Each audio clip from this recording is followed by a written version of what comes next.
Sur les vérandas, les Vénézuéliens jouaient de la salsa sous la pluie. Dehors, il faisait sombre, l'air était lourd et la terre épaisse de limon et de vapeur. Mais sur les vérandas illuminées par des lanternes, des bougies et des lampes de poche, c'était lumineux et tourbillonnant, une musique rapide et souple flottant de chaque maison. Autour des maisons en bois, la jungle rampait, essayant d'agripper chaque demeure par la taille comme pour une danse, déterminée à consumer le village. Mais les gens la repoussaient chaque jour, un refus de danser. Ils disaient non, nous danserons à notre manière. Mais la jungle insistait et continuait d'essayer. Le vieil homme au poncho mal ajusté s'approchait de chaque maison, demandant avec un accent embrouillé « Hola, buenos noches, has visto mi cajita ?» « Bonjour, bonsoir, avez-vous vu ma petite boîte ?»« Probablement, Seigneur, répondait-il. À quoi ressemble-t-elle ?» Et il disait « Elle est noire, carrée, très lourde et très petite, comme ceci, montrant avec ses mains. »« Non, Seigneur, répondait souvent le musicien principal. Nous vous le dirons si nous la voyons. »« Gracias, répondait l'homme, et il marchait vers la maison suivante, les cheveux ruisselants de pluie.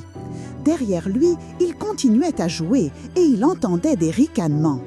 Doucement, comme des souris, mais des ricanements tout de même. Il ne disait jamais rien en face.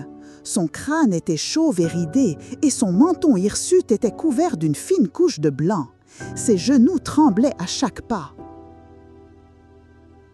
Un soir, après avoir cherché toute la journée, l'homme se rendit à la dernière maison du village d'Aldea. Elle était petite et sombre, avec des rebords de fenêtres peints en jaune. C'était une couleur magnifique, vive et fraîche, mais elle contenait des taches vertes, et il pouvait dire que la peinture était faite à partir de plantes de la jungle. Il frappa à la porte, et une vieille dame ridée répondit. Ses cheveux étaient coupés très courts et décorés de perles tintinadulantes et de petits yeux en verre. Et sa peau, couleur chocolat, bien que ridée, était pourtant jeune. « Ah !» dit-il, et il recula d'un pas. La femme sourit. « Tu ne t'attendais pas à me voir, hein, Armand ?» Armand secoua la tête. « Je ne savais pas que tu habitais ici, Élise. »« Eh bien, si, depuis un certain temps. » Il se déplaça sur son pied gauche. « Est-ce que ça te plaît ici ?» Elle s'avança et s'assit sur le perron, le regardant, puis observant le petit village bourdonnant. « Oui, ça me plaît, oui, Armand. J'adore la musique ici, et les gens, et les histoires qu'ils racontent, et la jungle, et toute la pluie. »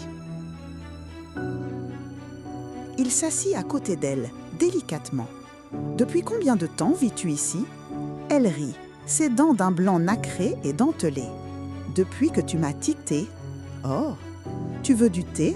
J'ai entendu dire que tu cherchais une cajita en ce moment, et je me dis que je réfléchis mieux en buvant du thé. » « D'accord. » Il la suivit à l'intérieur. Il faisait chaud et l'air était vicié à l'intérieur, et le plafond était drapé de cordes d'herbe et de perses, des stalactites d'yeux en verre tressés avec du romarin, et des plantes de tawari et de wassaï pendaient du plafond moussu. Il n'y avait pas de lumière, seulement une bougie faiblement vacillante sur le sol à côté du lit. Le sol semblait nu en comparaison.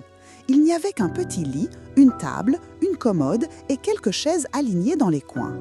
Une étagère était construite dans le mur au fond de la pièce, avec quelques assiettes et tasses et une petite boîte jaune. Élise ouvrit la boîte et lui fit signe de s'asseoir. « Regarde ça, Armand, dit-elle, écartant une épaisse mèche de lapacho pour révéler une théière métallique élégante. Électrique. Il haussa les sourcils. « Tu as de l'électricité ici ?»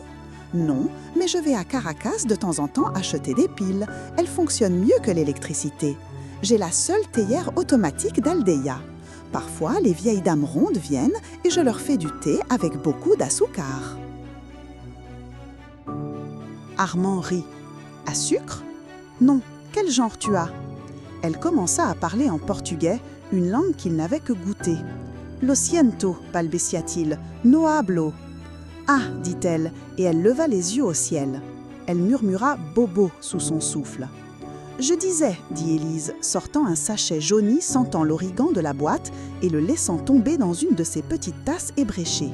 « Je disais que c'est du thé noir, de la meilleure qualité, de Caracas. Je l'obtiens d'un vaurien du côté ouest et il me donne 3 boîtes comme celle-ci en échange d'une botte de mes épices. Tu as une petite affaire alors, dit Armand, prenant la tasse bouillonnante qu'elle lui tendait. Oui, maintenant, parle-moi de cette cajita, ta petite boîte. Oh, ça! Eh bien, elle est noire, petite et lourde et à peu près de cette taille. Il commença à lui montrer avec ses mains. « Est-ce du métal ?» lui demanda Élise, fouillant sous son lit. « Je crois. »« Tu crois ? Quand l'as-tu vu pour la dernière fois ? » ?»« Ce n'est pas important.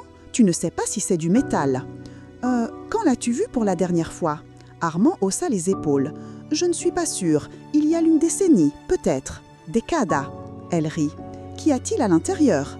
Armand s'agenouilla à côté d'elle et lui chuchota à l'oreille. Elle lui donna une claque sur la main. « Idiot, ça chatouille !» Puis elle se leva et le regarda, les mains sur les hanches. « Bobo! Armand, vraiment ?» Il haussa les épaules à nouveau. « Humph! Eh bien, je l'ai vu. »« Vraiment ?» Il se leva, l'excitation sur son visage. « Vraiment ?» Elle ricana. « Si !»« Donde ? Et pourquoi devrais-je te le montrer ?» Il la regarda. « Pourquoi devrais-tu me le montrer ? Parce que je la veux, j'en ai besoin. Je dois la trouver, Élise. » Eh bien, je veille sur toi, Armand. Et pour le bien de nous deux, je ne pense pas que je te dirai où elle se trouve. « S'il te plaît !» supplia-t-il. Il s'agenouilla sur ses genoux grinçants et joignit les mains. « Tu as toujours été un farceur, Armand. Non.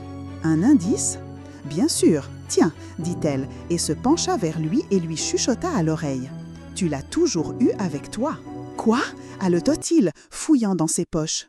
Il bougea de plus en plus lentement jusqu'à ce que la réalisation se fasse jour sur son visage comme un soleil nouveau-né. « Oh !» s'écria-t-il. Alors il se leva et prit une des mains d'Élise. « Élise, je pense que je comprends maintenant. » Elle hocha la tête. « Élise, veux-tu m'épouser ?» Elle rit. « Encore ?» « Oui. » Élise plaça son autre main dans celle d'Armand. « Bien sûr, tu veux toujours cette boîte ? Elle est vide de toute façon. »« Non, merci Élise, dit-il en souriant. Ça n'a plus d'importance, je t'ai à sa place. »